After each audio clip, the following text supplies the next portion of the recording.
อันมีพระพุทธเจ้าพระสัทธรรมเจ้าพระสังฆเจ้าอันเป็นสรณะที่เปิ่งที่เคารพนับถืออันสูงสุดในชีวิตกราบคารวะแทบไต้ไหวสาปุญญาปารมีธรรมพระมหาเถรานุเถระเจ้าคณะพระสังฆาธิการภิกษุสงฆ์สามเณรจุตนจุองค์ด้วยความเคารพขอเจริญสุขเจริญปอนญาติโยมศรัทธาสาธุชนตินจองห้องวัดจุหนุ่มเท่าใจหญิงก็ขอน้อมต้อนรับทุกท่านเข้าสู่รายการมรดกธรรมกำเมืองทางสถานีวิทยุกระจายเสียงพระพุทธศาสนาแห่งชาติและสังคมคลื่นเพื่อการศึกษาพระพุทธศาสนาและวัฒนธรรมคลื่นพระพุทธศาสนาและจริยธรรมส่งสัญญาณกระจายเสียงจากสถานีวิทยุวัดฝ่ายหินตำบลสุเทพอำเภอเมืองจังหวัดเชียงใหม่ในระบบคลื่นความถี่ FM 104.50 เมกะเฮิรตซ์สถานีวิทยุคลื่นพระพุทธศาสนาและจริยธรรมในความอุปถัมภ์ของมูลนิธิพระบรมธาตุเจ้าดอยสุเทพส่งสัญญาณกระจายเสียงในระบบคลื่นความถี่ FM 96.0 เมกะเฮิรตซ์สถานีวิทยุบริการสาธารณะวิทยุ CM 77วิทยุอินเทอร์เน็ตล้านนาส่งสัญญาณกระจายเสียงในระบบคลื่นความถี่ FM 97.5 เมกะเฮิรตซ์ตลอดจนวิทยุในเครือข่ายทุกๆคลื่นทุกๆความถี่ที่ต่างท่านผู้อำนวยการสถานีวิทยุได้เมตตาถวายเวลาให้กับทางรายการพร้อมกันนี้ก็ขอกราบถวายการต้อนรับครูบาอาจารย์ท่านเจ้าพระเจ้าประสงค์องค์เนนและญาติโยมศรัทธา FC แฟนรายการทุกรูปทุกท่านที่ได้เข้ามาติดตามรับชมรับฟังต่างการไลฟ์สดต่างสถานีมรดกธรรมวัดวังสิงห์คำต่าง104ธรรมะคลายเครียดต่างทีวีวัดฝ่ายหินและต่างสื่อต่างๆอันมี YouTube เป็นต้นตลอดจนหน้าจอ Facebook ไลฟ์ของญาติโยมศรัทธาที่ได้เข้ามาแล้วได้กดแชร์เสียงธรรมแชร์เสียงบุญนี้ไปยังกลุ่มเพื่อนๆของทุกท่านรายการนี้ดำเนินโดยอาตมาภาพพระครูวิสิทธิ์ศิลาภรณ์เจ้าคณะตำบลประแดดเจ้าอาวาสวัดวังสิงห์คำตำบลประแดดอำเภอเมืองจังหวัดเชียงใหม่เป็นผู้ดำเนินรายการก็จะได้น้อมนำเอารายการธรรมะแบบพื้นบ้านล้านนามาพบปะกับญาติโยมศรัทธาตั้งแต่เวลานี้เป็นต้นไปก็โดยเฉพาะทางหน้าจอ Facebook ไลฟ์สดเนอะอาตมาภาพก็จะเปิดสัญญาณเพื่อญาติโยมได้ฟังดนตรีบรรเลงเพลงบรรเลงไปพ่องประมาณครึ่งชั่วโมงหรือประมาณ10 กว่านาทีอันนี้ก็ต้องกราบขอบพระคุณต่างท่านผู้อำนวยการสถานี104ท่านเจ้าจันทร์พระครูสมุวิสุวัฒน์วรกิจโจซึ่งท่านเจ้าได้ควบคุมดูแลในด้านเทคนิคการไลฟ์สดทุกวันคือกับญาติโยมทั้งหลายก็ประมาณสักก่อนออกรายการครึ่งชั่วโมงผ่อง20 กว่านาทีก็จะได้เปิดเพลงบรรเลงให้ญาติโยมทั้งหลายได้ฟังกันคลายเครียดคลายเหงาไปแล้วก็จะเข้าสู่รายการก็ประมาณ6 โมงป่ายป้ากันวันนี้อากาศก็รู้สึกจะเย็นๆแต่หลายที่ฝนฟ้าพระพิรุณโปรยปลายตกมัตวาแต่ที่วัดวังสิงห์คำนี่ดับปิงนะมีแต่ลมโชยแ แต่อากาศเย็นเพราะฝนตกต่างอื่นต่างไกลคลื่นความเย็นกระเพไปอยู่ทำให้คลายฮ้อนกันไปก็ขอคือวันนี้เป็นวันแห่งความสุขของทุกท่านเนอะท่านใดประกอบกิจธุรกิจกิจใดๆก็ขอให้มีความสำเร็จผลหากแม้นวันนี้เป็นวันเกิดก็ขอให้สุขสันต์วันเกิดให้มีความสุขเหมือนกันทุกท่านทุกคนเดินทางไปแห่งหนตำบลใดก็ขอให้แกล้วกลาดปลอดภัยจากอุบัติเหตุเพศภัยต่างๆจะได้มาระวีเนอะขอคุณพระรัตนตรัยปกห่มทุกท่านตัวเองก่อนที่จะได้ได้จ่าได้ตักได้ตายกันดังที่ได้ปฏิบัติมานั้นเจิญทุกท่านได้สดับรับฟังพระธรรมเทศนาอันเป็นหัวใจของรายการอย่าก่อนเนาะฟังน้ำฟังธรรมแล้วตายรายการเหลือเวลาสักน้อยก็จะได้มาจ๋ามาตักตายญาติโยมทั้งต่างหน้าจอ Facebook ไลฟ์และต่างบ้านต่างจองตัวเรื่องราวของพระธรรมเทศนาพื้นเมืองเหนือเรื่องโหงหินที่อัตมภาพที่ตุลุงได้นำมาเทศให้ทุกท่านได้ฟังเป็นประจำทุกวันนั้นเกือบจะอวสานแล้วเนอะ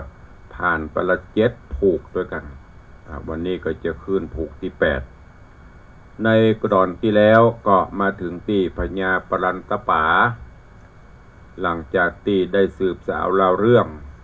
ได้รู้ความจริงที่ผ่านมาว่าตัวเก่านั้นผิดถนัดผิดอย่างผิดบ่ได้สืบสาวเล่าเรื่องผิดที่บ่ได้สอบสวนเรื่องราวที่เกิดขึ้นนับตั้งแต่มเหสีหลวงวิมาลาแม่เจ้าได้ประสูติการเกิดลูกออกมาแต่ได้ถูกมเหสีน้อยถ้ากำเมืองเขาก็คือเมียน้อย6 นางด้วยกันรวมหัวกันกำจัดลูกที่เกิดมาเพื่อป้องกันตัดไฟแต่ต้นลมเพื่อบ่ฮื้อได้เป็นขวากหนามในการที่ลูกของตัวเก่าถึง6 คนจะได้ทรัพย์สินตริ่งคานสมบัติพระสถานก็จึงเกิดการวางแผนการที่กำจัดโดยที่หลังจากที่มเหสีวิมาลาได้ประสูติการหรือว่าได้เกิดได้คลอดมเหสีน้อยถึง6 คนก็ปากันไปห้อมล้อมแล้วก็พอเกิดมาปุ๊บสลับโดยเอาหมาน้อยสุนัขที่กำลังเกิดใหม่ๆยังมีเลือดมียางติดอยู่เอาไปสลับสับเปลี่ยนจากนั้นก็เอาลูกของวิมาลาคือโพธิสัตว์เจ้าได้พัฒนากุมารลอดหูจ่องลงไปโดยบุญบารมีพระอินทร์นำไปเลี้ยงดูปู่เสือมาแล้วก็ได้ผ่านเหตุการณ์ต่างๆมาดังที่ตุลุงได้เทศได้บรรยายสรุปให้ทุกท่านได้ฟังกันมาจนถึงในตอนที่ผ่านมาตอนที่แล้วก็มาถึงที่เหตุการณ์บ้านเมืองเรื่องราวต่างๆก็จะเข้าสู่ปกตินั่นก็คือวิมาลาแม่เจ้าก็คงจะหมดทุกข์หมดโศกโดยการที่เรื่องราวความลับต่างๆที่ปกปิดกันมาเมินได้เปิดเผยขึ้นพญาเจ้าเมืองปรันตป๋าพอรู้ความจริงเช่นนี้ก็รู้สึกสำนึกผิดว่าตัวเก่าเนี่ยเป็นผู้มีอำนาจแต่ใจอำนาจในต่างที่ผิดไม่ได้คิดไม่ได้พิจารณาดูไผมาฟ้องไผมาร้องไผมาจ่ออย่างก็ฟังหมดโดยที่บักได้เก็บไปคิดเพราะนั้นญาติโยมทั้งหลายเป็นว่ากรรมเข้าหูจะไปฟังถูออกปากอย่างต่างๆเข้ามาแล้วพินิจพิเคราะห์พิจารณายิ่งเฮาเป็นผู้นำยิ่งเป็นผู้รักผู้ใหญ่ก็จะต้องใช้หลักขันติธรรมความอดทนใช้การพินิจพิจารณาโยนิโสมนสิการตึกตรองใคร่ครวญหาเหตุหาผลก่อนมันแตกามันบัดแตกาเป็นความจริงก่อไผ่มาโสนมาซอมายุมาแยง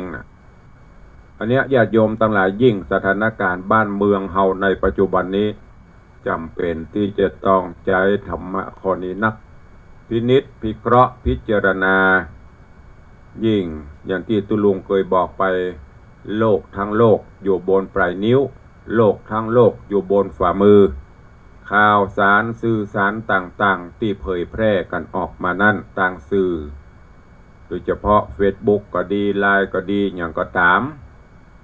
เมื่อหูเมื่อหันแล้วใจสติปัญญาพินิจพิเคราะห์พิจารณาแยกแยะดีชั่วก็เป็นแต่ก็เท็จจริงแค่ไหนเชื่อได้กี่เปอร์เซ็นต์เจว่าเปิ้นส่งอย่างมากก็เชื่อปลายปอกดแชร์ไปแหมกัวเปิ้นโมโหอันนี้อันตรายเนอะดีบดีก็จะมาติดคุกโดยที่บ่หูตัวเพราะมันมีกฎหมายอย่างออกมาต่างๆถ้าบ้านก็จะจังไผก็จะด่าเปิ้นบ่ชอบไผก็จะวิเคราะห์วิจารณ์บางเตื้อก็เรื่องส่วนตัวบางเตื้อก็เรื่องในบ้านในจองในครอบครัวในที่ทำการทำงานเอาไปโพสต์ลงไปเอาไปแชร์กันลงไปสุดท้ายเดือดร้อนโดยเฉพาะตัวเก่านั่นแหละดังนั้นแล้วก็ฝากไว้ตัวเองได้ยินอย่างมาเปิ้นอย่างที่บอกแต่จะได้ยินอย่างเข้าหูจะไปฟังถูออกปากเข้าหูอย่างมากก็จะไปฟังโกแชร์บ่ต้องกลัวไปบ่หูเปิดหูสถานีโทรทัศน์มีเปลอะมีจะเป็น100 กว่าช่องบุญเฮาต้องเป็นผู้สื่อข่าวอย่างและโดยเฉพาะเรื่องราวของคนอื่นเฮาก็บ่ต้องไปสนใจอย่างล้ำไปสนใจตัวเองดูตัวออกบอกตัวได้ใจตัวเป็นเรื่องของเปิ้นก็เป็นเรื่องของเปิ้นอย่างพุทธเจ้าบอกกรรมใครทำก็คนนั้นได้รับกรรมไปบ่ต้องไปซ้ำบ่ต้องไปเติมกันสังคมเฮาปัจจุบันนี้ชอบที่จะย้ำชอบที่จะเหยียบจะย่ำจะซ้ำจะเติมกันแทนที่จะเป็นกำลังใจคืออภัยซึ่งกันและกันสังคมเฮาถึงจะน่าอยู่ไม่ใช่หันเปิ้นมีหน่อยมีคุณงามความดีที่ได้สร้างสมบารมีอย่างมานั่นพอมันอาจจะผิดจะพลาดเปิ้นว่าสีกินหูพลาดนักปราชญ์หูพังกำเมืองเฮาเปิ้นว่าตกตาเปิ้นเป็นดีไข้หัวตกตาตัวเป็นดีไข้ให้หูข่าวเปิ้นบ่ดีหน่อยซอกขี้แหซ้ำเติมเปิ้นถ้าตกใส่ตัวเก่าแล้วจะรู้สึกอันนี้ญาติโยมตะหลายตุลุงเขาฝากไว้เนอะเป็นกำลังใจกันไปเตอะอยู่ตัวกันไปจะไปบีทากันจะไปแก่งแย่งชิงดิงใส่ไข่ใส่ความใส่ไข่ใส่นมกันไปข่าวสารอย่างต่างๆประวัติดีบ่หายจีเปิ่นนิ้วเดียวจะเข้าตัวเก่า4 นิ้ว5 นิ้วนะอันเนี้ยด้วยความเป็นห่วงฝากหวังไปเปิ้นว่าอย่างก็หลวงพ่อพุทธทาสเปิ้นว่าจะหาคนมีดีโดยส่วนเดียวอย่ามัวเที่ยวค้นหาสหายเอ๋ยเหมือนเที่ยวหาหนวดเต่าตายเป่าเอ๋ยฝึกให้เคยมองแต่ดีมีคุณจริงทุกคนทุกสรรพสิ่งมีตึงดีตึงหายอย่างเปิ้นว่าเหรียญยังมี2 ด้านจะเพิ่มมันด้านเดียวมันก็พอบางงามเพราะนั้นก็เลือกเอาด้านที่มันดีที่มันบ่ดีก็มันต้องไปหูอย่างเปิ้นเขามีส่วนเลวบ้างช่างหัวเขาจงเลือกเอาส่วนที่ดีเขามีอยู่เป็นประโยชน์โลกไว้ยังน่าดูส่วนที่ชั่วอย่าไปรู้ของเขาเลยบางคนก็ประท่องได้บางคนก็ประว่าได้กำปักแต่ไม่เอามาปฏิบัติแม้แต่อย่างฟังเทศน์ฟังธรรมก็เหมือนกันฟังแล้วอย่างตุลุงย้ำตลอดเก็บแกะก้อนไกกับเมืองว่าเก็บเอาสิ่งที่ดีๆไปแกะเอาสาระข้อคิดเรื่องราวเอาไปคิดพิจารณาอันว่าดีก็เอาไปปฏิบัติเนอะดังนั้นฝากไว้กับทุกท่านเนี่ยพญาปรันตป่าก็เช่นเดียวกันเนี่ยเปิ้นบอกปุ๊บตัดสินปั๊บแบบพินิจพิเคราะห์พิจารณาสุดท้าย ก็ต้องเผชิญต่างๆเรื่องราวเกิดต่างๆมเหสีซึ่งบ่ฮู้เรื่องบ่ฮู้ราวก็ต้องเผชิญชะตากรรมแต่โดยบุญกุศลคนบุญญาติโยมทั้งหลายตกน้ำบ่ไหลตกไฟบ่ไหม้ไผจะใส่ไข่ใส่ความจะใดสุดท้ายกรรมนั้นย้อนสนองตอบมเหสีถึง6 คนก็ถูกเนรเทศสุดท้ายถูกแผ่นดินสูบตายแล้วก็คนที่ดีอยู่ที่ไหนมันก็ตึงดีเพชรอยู่ไหนก็เป็นเพชรทองอยู่จะได้ก็ตึงเป็นทองสุดท้ายมาแล้วมเหสีหลวงก็จะได้รับความสุขละเรื่องราวของโหงหินจะเป็นจะได้เชิญทุกท่านติดตามรับฟังกันในตอนต่อไปณโอกาสบัดนี้ นะโมตัสสะภะคะวะโตอะระหะโตสัมมาสัมพุทธัสสะ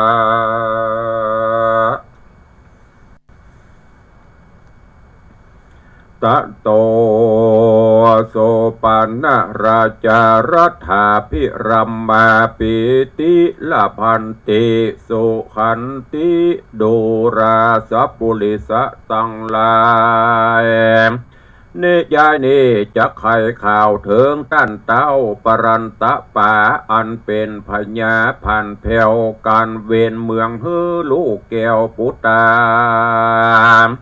ก็ร่ำเปิงหาจาญายดยิ่งอันเป็นเมียเก่ายิ่งเตวีจริงใจเสนาบดีไปโอกาสอันเจิญเอาราชขึ้นมาส่วนสะลีกัญญาหนอดเดาก็จากกรรมเก่าเดิมมาดังพญาบ่ฮือโอกาสแก่หมู่อำมาตย์อาราธนาส่วนพญาเต้าเจ้ายินโศกเศร้าโศกาจริงเจียนจากกับลูกเต่าอันเป็นดอดเดากุมารโดยกำหวานชื่นจ้อยโดยโศกโดยโศกหอยหัวใจน้ำตาไหลอาบนาวัดดูราเจ้าฟ้าลูกพ่อก้อนแก้วหนอสนสายอันว่าคนยิ่งใจในโลกยอมโภกปุตติปุตตาอันเกิดมาสืบเชื้อย่อมเป็นที่ไฟเอื้อใจโจงเป็นที่โป่งใจจักเป็นที่หักบอกขาดสายแก่คนตั้งหลายทวนนาในโลกลาสงสารเหตุดังอันและนาจิงกวนผู้ตาลูกป้อร่ำเปิงต่อพิจารณาแล้วยาตราไต่เต้าไปนิมนต์เจิญแม่เจ้าพิขึ้นมาเป็นนางพญาดังเก่าโหนสองเหล่าเปิงกวนและกาลูกเฮยโสโปธิสัตโตส่วนว่าปรัมโปธิสัตเจ้าตนหนุ่มเนาปุตตาก็ขานกรรมปิตาพ่อเป็นเจ้าว่าคาเดนอเนาปิตาอันจับใจข้าเป็นลูกเต่าไปเจิญแม่เต้ามาดาส่วนอันอยู่อรัญญาดอกไม้ข้าลูกไทยบอก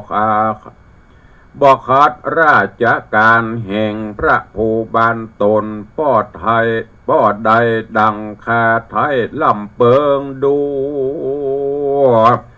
ว่า ว่าจักเป็นที่เบาบางจักเป็นที่จังใจแม่เจ้าจักบ่นเอามาโดยง่ายแลกวนป้อเจ้าไปหากเป็นนักไม่ที่ฮักเหนียวน้องเป็นที่จองจิตใจแห่งพระนงไว้แม่เต่าก็เตี้ยงจากหนาวใจมาข ขอเจญพระปิตาไปหลังแล้วนำแม่เกี่ยวมาเมืองดีและปอเฮยโสราจาเมื่อนั้นพระองค์การผู้เงาได้ยินลูกเต่ามากล่าวจริงฮือเป่าเสนาฮือเขาดาลายสัมจังมาพร่ำโยธา เต้าจิ้งโป่งอาจยาแก่เสนาผู้ใหญ่อันเต้าใส่ไว้ต่างตาวัดโดรานายนักการผู้จะลาดจูงไปเป่าประกาศแก่อำมาตย์คนการอย่าเนานาเนิ่นจ้าอำมาตย์กว่ารีบนำสารไปบ่อนนานทุกแห่งเขาฮือเขารีบแต่งนำมาคือพลเสนาจ้างเสนามาเสนารถเสนาเตียวตีนฝูงเจียงจินโจเยืองเขาประดับเครื่องพร้อมนานาโยธาบางพ่องฮือเขาแต่งยองผ้าผืนดำ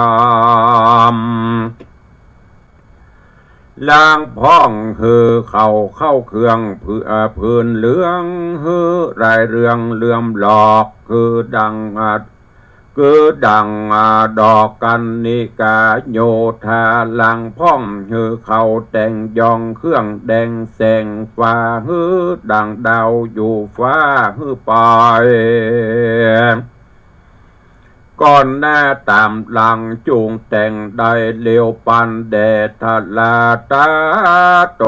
โหปะลังถัดนั่นไปนะอันว่าหัตถาจารย์กวานจ้างจูงแต่งห่างจ้าง14,000ปันจ้างสำคัญตัวใหญ่งาขาวไฟงอนงามอันเกิดมาตามอากาตัวแม่หนุ่มบอกแก่มัดขิมาไว้ปวงคำใสวาดกรรมพละลวาดจุตัวโปกปาดหัวห้อยย้อยประดับข่ายซอยใบให้คำแดงใบหยะหยาบเหลื่อมมาบตุกปายกวานจ้างหลายกวานจ้างตั้งหลายบอบผ่อนมือถือดอนคอคืนขี่จ้างตัวกรีเตรียมตันไปตามกันโดยรีบปันเตอะทัดนั่นไปนะสารถีนายมาจัดหนุ่มกราสะกันจุงแห้งมา4,000ตัวองค์อาจจื้อสินทุวราชอัศสาเกิดเตรียมมาแต่ข้างแห่งเอกอังสีขวาหนาดอันจักอาจนำไปปันอ้อมมาถือเส้นและถือเส้นและธนุสิงจบเจิงยิงการแกวนจัดมือแม่นทุกคนสำแดงตนเหนือหลังมาไปก่อนหน้าตามกูปันนักทลาอาปิจะประการหนึ่งสารทีในรถจุงห่างยังรถ14,000ประดับเติงตันเจิงจอบกีบโกงกอบไปโดยเล็กกำหุ่นเป๊กมันโจมกำหุ่นเป๊กมันโคมจ้างข้างจ้างนั่งเฮอประจิตโดยลายคำประดับทุกลำอาจอ้างหมายจ่อจ้างแกว่งกวัดควายเฮกลางตรงใจวาดลบเจือลวดโดยหนังเสือเหลืองเฮือรอยเรืองขอบข่ายจุงเฮือรถกายเป็นปุตสารทีธนูงามดีไปก่อนหน้าและตามหลังแห่งกูปันตลาเพื่อนเฮย ทาดนอนเสนาเตียวต่อแผ่นฝูงจ้างแกวนอาสาฮือถือพาลาสีนาดฝูงห้วยดาบเจิงใจเฮอมาก่อนลายแก่นกลาแล้วไปก่อนหน้าตามหลังกูจุคนเตเอวังหิลาจาส่วนปัญญาธิราชก็ปงอาจยาฮือเสนาอัมมาจุคนเฮอประดับริปนดังนี้แล้วตนเกี้ยวก็ซ้ำเปงปงสุภาษานฮือเอาคนการมวลมากฮือเพียวถากทางตังไปดังหน้ากองใจเรียบราบตลับต่อเต้าถึงส่วนอุญญาณเจ้าก็บันดาลเป็นกถาวาโลกิญาปุพลาขาจาคันทะวิเลปานะอากิอติญาณิทิธรรมตุดังนี้ดูกราอามาตอันว่าโหนตั้งอันใดอันนางสายจะผ่านพ่อเอาจากไต่เต้าเข้ามาโดยมักกาต่างใดจุงประดับไฟไว้ยังกุกขากุ้ยอ้อยโปกแขวนห้อยใบยังจ้อน้อยและตุงใจพวงมาดไหลแถวดอกไม้ห้อยย้อยไว้จอกมักกาจันมันตาเครื่องไหลจุงตั้งไว้จุประการข้าวน้ำอาหารหลายหลากข้าวต้มข้าวดมมากนาตังเหล้ายาเข้มคืนของแก้มจื่นเจยบานตังส้มบานลูกไม้จุงตังไว้ใหญ่ตังอ่างน้ำไหจุงไว้ทาเฮริปนไพรฟ้าอยู่ตั้งกินทลาเมื่อนาเสนาอัมมาตฮับพระราชอาญาแห่งราชาเรียวรีบเข้าประดับห้องมักกาตามอาญญาพร้อมแล้วประดับทองเตียวบัวระมวนกาละกวนประสุมจุ่มนมยำเสนาอัมมาตไพรฟ้าต่างก็ฮือราชาพุทธาตนเป็นโพธาวิเศษเป็นมกเทศกรนำโมริปนไปก่อนหน้าขี่จ้างมากราเร็วแรงประดับด้วยปวงแดงยะยวดเสด็จกากาดออกหน้าก่อนใจริปนไล่ตัวต้องไปสู่ห้องส่วนอุญญาณก็เมวานอนแลเตอุโหคัตติโยส่วนกษัตริย์พระกษัตริย์ตาพันเพวองค์ดอกแก้วราชากับตังปุตตาลูกเต่ามีอำมาตย์เก่าเป็นปริวารเข้าไปสู่นางนงครานจอมราชนอดเนาวนาเตวีเจ้าภาษาไรดีตันต่อกับโดยนางนอจาญาว่ากัจจินุพลโตอานามะยังดังนี้เป็นต้นว่าดุราเตวีนอทายหาตุกบ่ได้ยังมีแก่นางเจริญสภาวะอันหาเปียที่บอดใดยังมีแก่แก้วแก่นไทยเตวีอันจะรือนางมาอยู่ส่วนอุญญาณที่นี้ยังบ่ปอตุกยากยังบ่ปออยากกันประการใดจะเลือ เมื่อนั้นนางดอดเดาเตวีก็ย่ออัญจุลีใส่เกลาไว้ขาบเจ้ากษัตราว่าข้าแด่สุมติเตวาเฮยเลอละอาส่วนอันว่าตัวแห่งขาดต้านว่าหายว่าบดีเป็นการละกิจนีมากยังต้านหากขับนีตุกการีกันอยากแสนลำบากรอตาย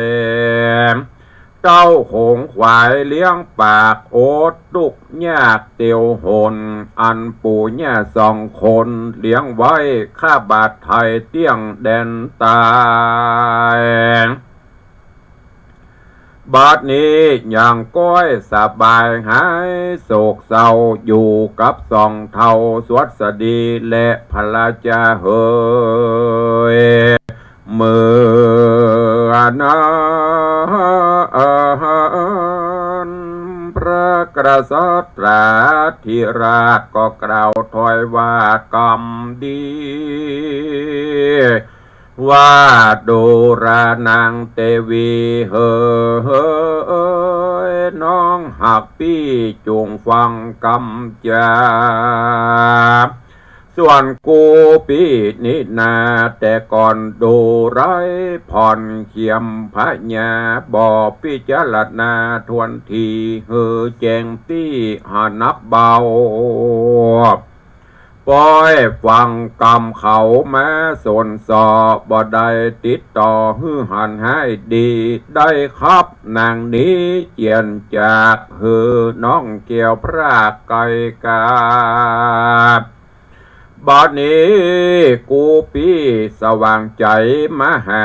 ยังจะยาน้องไทยขอยอดดอกไม้สิเนหาจักเอาคืนนางกาลาเมืองเก่าสะเวยเมืองเราสองตีฮือเตจะนางมีสลาบร้อยเต้าภาพสมปานจึงขออัญเชิญสาลีนงครานเลิศแล้วไปสะเวยเมืองเกี่ยวแห่งสองลาเตะนางเฮยเมื่อนั้นนางเตวีสรีนุจนาตอบกรรมพระบาทบุญเรืองว่าข้าแด่พระเมืองเฮย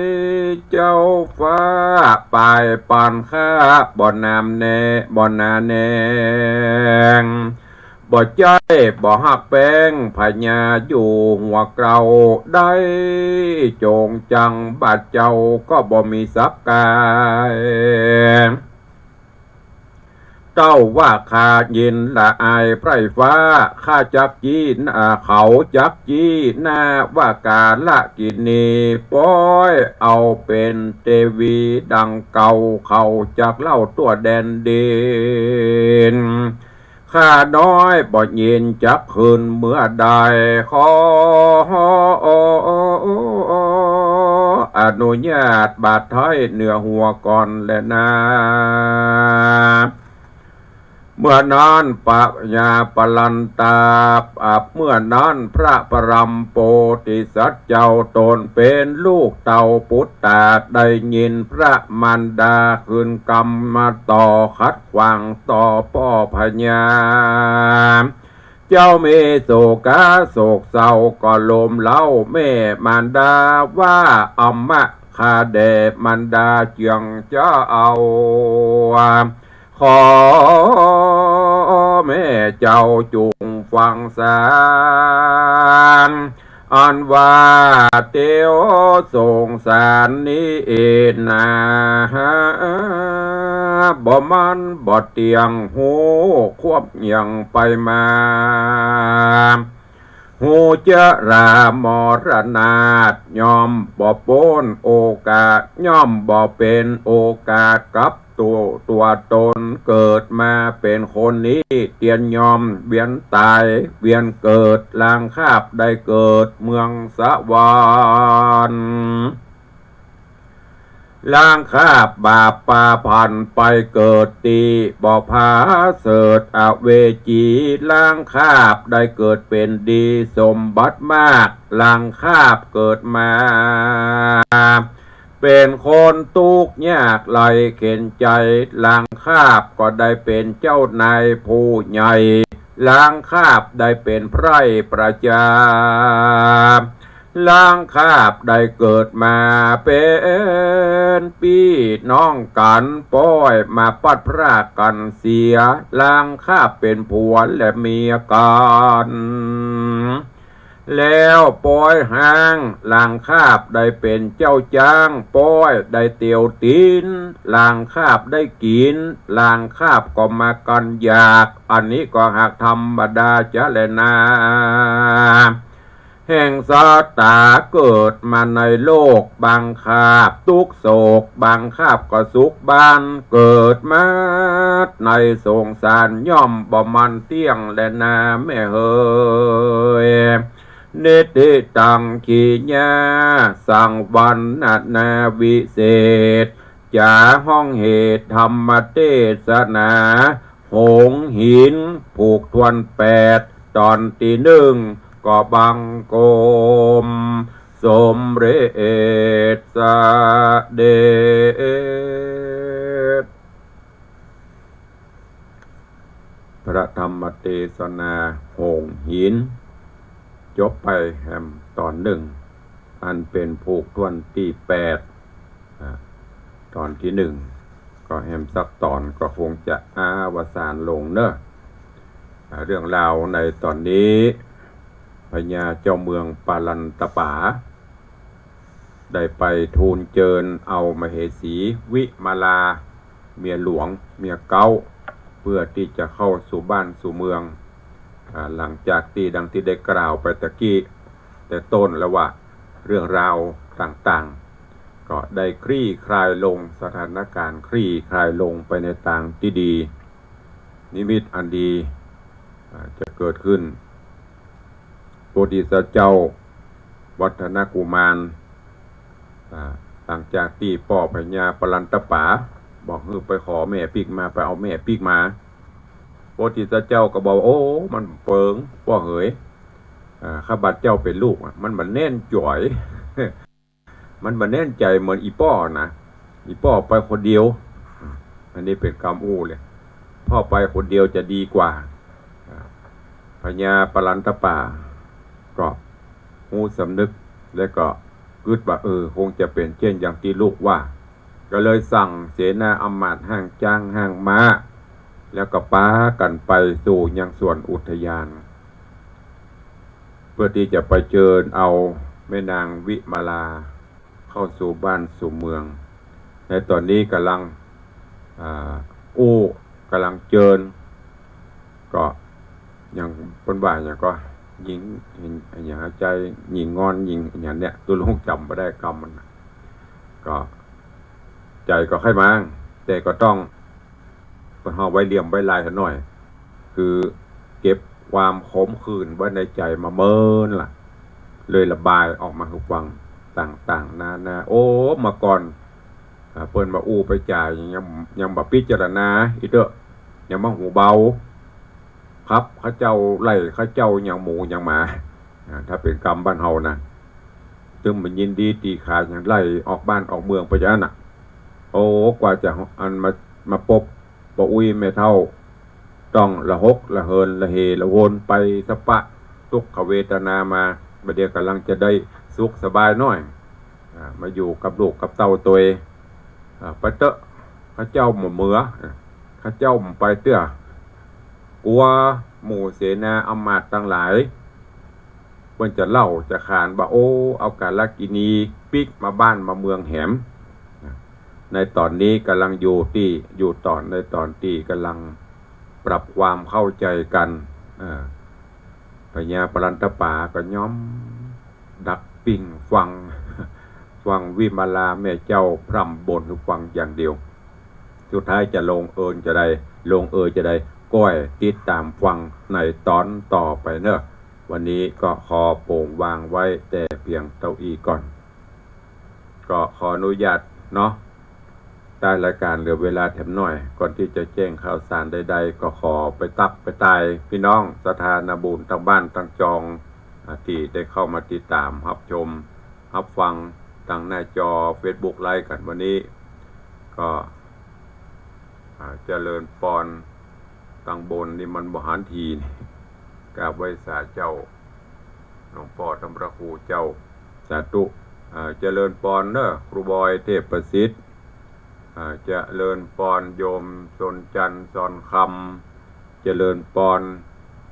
ตอนรับโยมปี้อัญชลีคำกิตติเจริญปอนคุณโยมสลินทิพย์บุญเลิศเนอะสาธุเจริญปอนปินันล่าปินันจรันปิยจันทร์อาสลมปิยจันทร์ดอยซิวเจริญปอนโยมปัทมาแจมโรเจริญปอนโยมแม่จันดีวิสุทธินันเจดีแม่ครัวเจริญปอนโยมสุรัตน์เสาคำโยมตูเจริญปอนคุณโยมทองคำทิวงคำเจริญปอนโยมแม่สุปราณีรูมาเนอะกราบถวายการต้อนรับหลวงพ่อธรรมพระครูสถิตเจติยารักษ์วัดเจดีแม่ครัวเจริญปอนคุณโยมชิดชบา เจริญปอนจังซอยุทธนาห่างดงเจริญปอนโยมจันสายแปลงหลวงเจริญพรประภักสมปีสายจันบุญยวงเนอะขอบคุณอนุโมทนาเนอะโยมท่านสะทอมนิตโยมประสายจันบุญยวงหรือประภักแต่ว่าแฮปปี้เบิร์ธเดย์เนอะโยมพี่เนอะขอความสุขสวัสดีบังเกิดมีแต่ว่าเพิ่นมาทำบุญอายุวัฒนะมงคลวันเกิดพอดีตุ้ลงก็มีแขกแต่ว่านี่ไอ้บ่าวมาแอวก็เลยไม่ได้ไปฮือปอนบนสกรรมวันนี้ขออนุญาตเนอะฮือปอนย้อนหลังแฮปปี้เบิร์ธเดย์ย้อนหลังขอความสุขสวัสดีบังเกิดมีกับครอบครัวของโยมพี่ตัวเองสุขภาพพรรณนามัยสมบูรณ์แข็งแรงเนอะบัดเจ้าแต่นั้นแต่ว่าโยมพี่ได้ร่วมโมทนาบุญ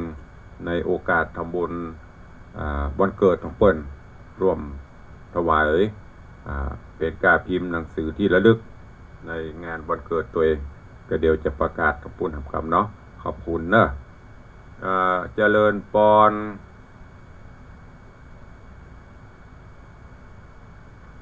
โยมอย่างนี้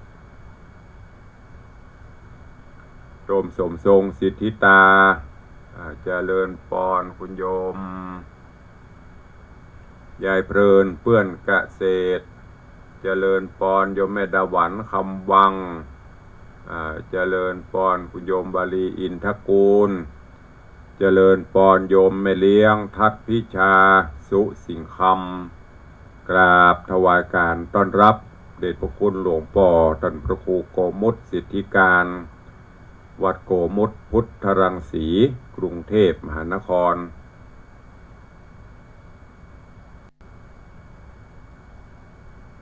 หลวงพ่อว่าตั้งใจฟังอยู่ตะปุนสาธุน้องพ่อน่าได้ยินกำเมืองได้เตะทำเมืองนี่มันม่วนนะ นึกถึงเขาจะเป็นเน้นน้อยก็พยายามรักษาหีดหอยไว้เนอะแล้วก็ขอบพระคุณหลวงพ่อเข้ามาติดตามหลวงพ่อว่าก็มี Facebook พอด็อกเตอร์โกมุตมันจะมีธรรมะเตือนสติญาติโยมได้ดีมากใครก็เข้าไปติดตามด้วยเนอะไปเป็นกำลังใจหลวงพ่อได้แล้วก็เพิ่นจะมีการรอพระพุทธรูปตัวเองรอพระเจ้าองค์ใหญ่องค์หลวงพระพุทธโกมุตก็ชื่อมันนะก็ได้ประชาสัมพันธ์ไปใครจะร่วมบุญตะเปิ้ลก็ได้หรือจะร่วมผ่านตุลุงก็ได้เนอะ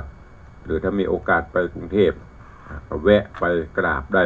ที่วัดโกมุตพุทธรังสีพุทธมณฑลสาย2กับปอนแม่นเนาะพุทธมณฑลสาย2ก็เจริญปอนขอบพระคุณหลวงพ่อตัวเองเจริญปอนท่านรองวันเพ็ญเนอะสาธุอนุโมทนาวันนี้ได้เข้ามาเยี่ยมมาฟังเทศน์ฟังธรรมตัวเองก็ขอบคุณอันนี้ ทางหน้าจอ Facebook ไลฟ์ขาดตกบกพร่องประการใดตกหล่นไปสู่มาเด้อวันนี้ที่โทรศัพท์มือถือตุลุงเป็นได้บ่ฮู้มันบ่ขึ้นมันมืดตื้อๆมีแค่หูตัวเก่า ต้องไปพอที่หน้าFacebook หน้าจอคอมพิวเตอร์ตัวหนังสือก็น้อยต้องเพ่งตัวเว้นก็บ่ได้เอามาตัว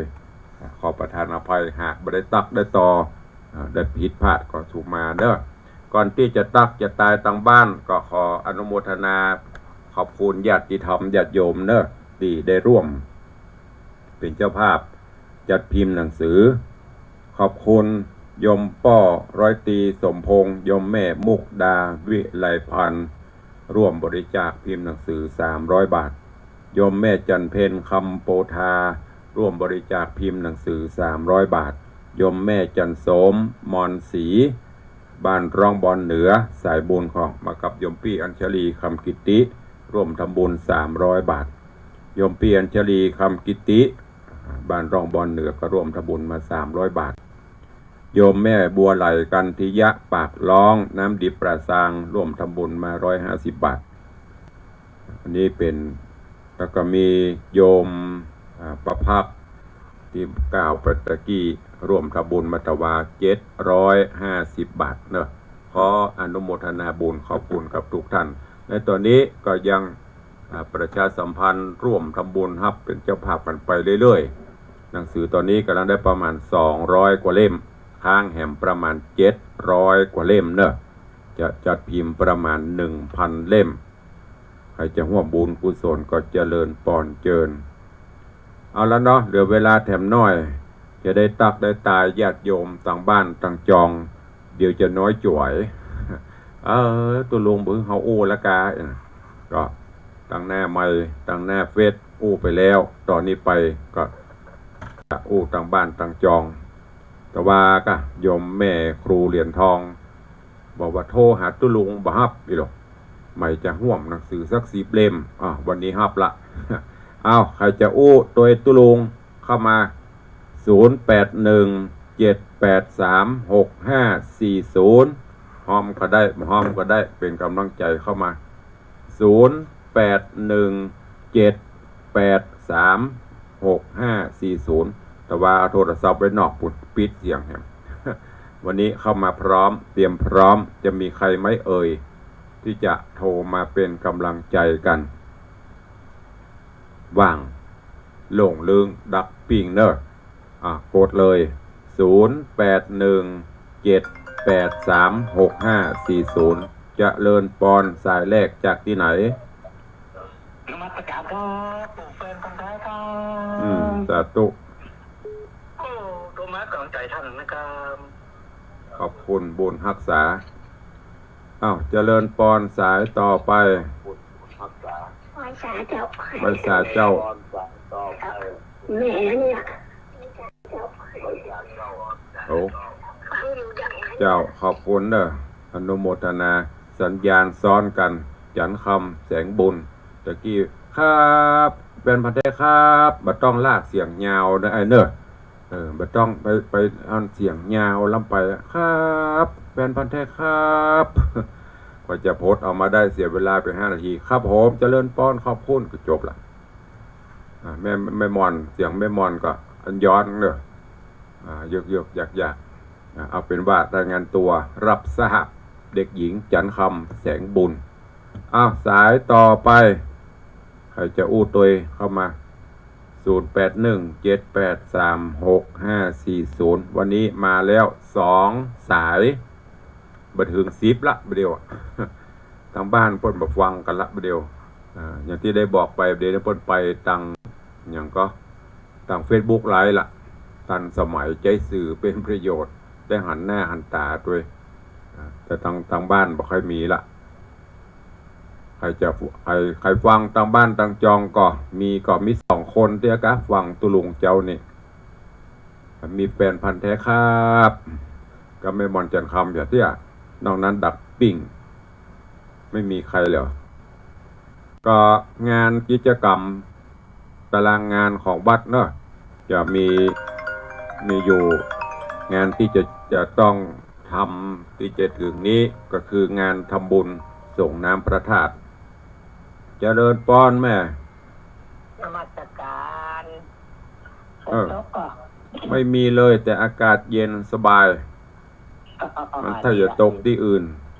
แต่ กินที่กับตัวเขียวหมอกน้ำตาให้หาจูเนี่ย บะหมี่นี่มีมดตะคืนให้มีเราเล็ดหน่อย นั่นแหละตะคืนนั่นแหละ มอกซาวเม็ดอ่ะ เจ้านมัสการ สาธุอนุโมทนานะแม่เด้อ เจ้า เจริญปอนขอบคุณโยมแม่จันดีวิสุทธินันท์เจริญปอนยายพะเลิศยายเพลิน วันเสาร์ทางพระกูทางบ้านฟังอยู่เจ้า ก็ฟังก็โทรหาพ้องกันเนาะ แต่ว่ากระโทปิดเสียงเปิด ก็บามีนอกโทรละมันก็ใครเฮือหันจะโทรศัพท์มีนอกบอกเข้าสักกรรม จ้า วันนี้พร้อม สาธุ สาธุเจ้า เจริญพรยมแม่สีสังวานพุทธจันทร์ยายเพลินเพื่อนเกษตรตารางบุญที่จะมีถึงบุยๆนี่เนอะงานทำบุญส่งน้ำพระธาตุที่วัดวังสิงคำก็ประมาณวันที่15 16 17ประมาณกรกฎาเดือนหน้าประเพณีใส่ขันดอกประเพณีส่งน้ำพระธาตุเคยได้ทำเนาะมันทำก็ไม่ได้ก็จะเป็นต้องปฏิบัติเพราะว่าประเพณีก็คือสิ่งที่ปฏิบัติมาตลอดก็เชิญชวนญาติโยมศรัทธาหลังจากนั้นอันนี้เป็นปฏิทินงานเนอะเดี๋ยววัดตุลุงอย่างมีก็งานอย่างประล้ำประเลือนะเพราะมันเป็นบนห้องปฏิทินงานตารางงานของวัดที่ทำเป็นประจำทุกปีที่วัดนี่ก็จะมีตั้งแต่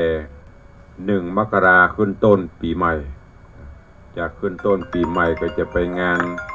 วันสัมพันธ์ในทางพระพุทธศาสนามาฆบูชากับปีใหม่เจริญปอน ไปต่อเจ้าตุลุงแม่อภัยไม่ซื้อด้วยเจ้าเจริญปอนแม่แกงหยังเจ้านี่อันใส่เห็ดทอบเดี๋ยวว่าเห็ดทอบสิเห็ดทอบก็มีอยู่ซื้อมาแล้วนักอ่ะฮะลุงจะให้สาระ โอ้ดำพืชละดำพืชละเริ่มละซื้อไว้นักสักถังฮั่นต้มใส่ตู้เย็นมันเพื่อมันหมดแน่มันได้กินสาธุนะแม่เด้อฮะเจ้าก็น่าจะไปเนอะอนุโมทนาสาธุเจ้าเอาเสือใต้ว่าใดเจ้าฟังอยู่เจ้าแต่ว่าโทรบัดติดแต่ว่าตัวลุงปิดเสียงเอาโทรศัพท์ไว้นอกมาแล้วเข้ามาวันนี้เข้ามาละสาธุอนุโมทนาเด้อบุญรักษาสาธุขอบคุณโยมแม่ปราณีพยัคฆ์ไคหพลเสือใต้เอาแล้วเนาะเวลาหมดเวลาเหมาะพอควรมิตรรักแฟนรายการเดิมแฟนพันธุ์แท้โดยเฉพาะเด็กหญิงจันคำเนี่ยแฟนพันธุ์แท้จะได้ตรงป้อมมีซักซี่ละ ขอบคุณเนอะที่เป็นกำลังใจทางต่างหน้าจอ Facebook ไลฟ์ทางต่างบ้านต่างจองวันนี้หงหินเขาบินไปก่อนเดี๋ยววันพุธก็บินมาปะกันเหมือนเดิมเด้อขอความสุขสวัสดีจงบังเกิดมีกับครูบาอาจารย์ท่านเจ้าพระเจ้าประสงค์องค์เนนตลอดจนปออกไม่ออกศรัทธานาบุญกูคนเด้ออยู่ดีมีสุขเจริญไปด้วยอายุวันนะสุขะพละเหมือนกันจุตนจุองค์จุผู้จุคนยัตตาโรธรรมาวัตันติอายุปโนสุขังพลัง